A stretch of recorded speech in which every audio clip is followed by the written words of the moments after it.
sakit hati, karena sakit hati berarti. Ya, karena ekonomi selalu kurang. Kalau minta cerai, kalau ribut kecil,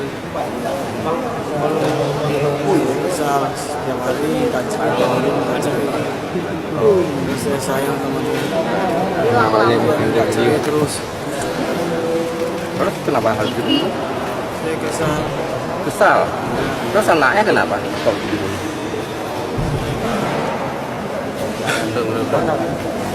Coba tanya Pak Kasat. Coba tanya Pak. Kenapa? Kesal sama istri. Istri dia kesal sama istri tapi Karena ekonomi. dibunuh Kenapa semua. ekonomi? Yang kurang uang dia apa kamu kurang uang? Istri kurang uang. Berapa? Saya pulang masih 1 bulan, 2 juta pulang juga. Saya kasih 1 juta, habis juga.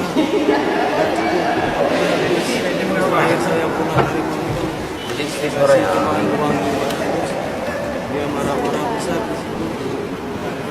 Dia minta cerai.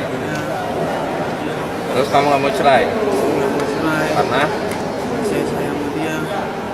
kenapa harus dibunuh? Dia cucu saya tangkap pisaunya ujungnya.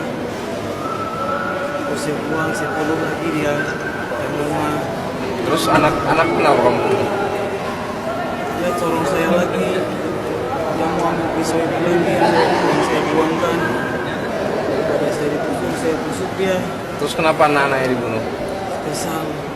Siapa yang kesal? Kamu kesal? Anak bayi dibunuh. Kenapa anak bayi sampai dibunuh? Sakit hati saya. Sakit hati sama anak bayi itu?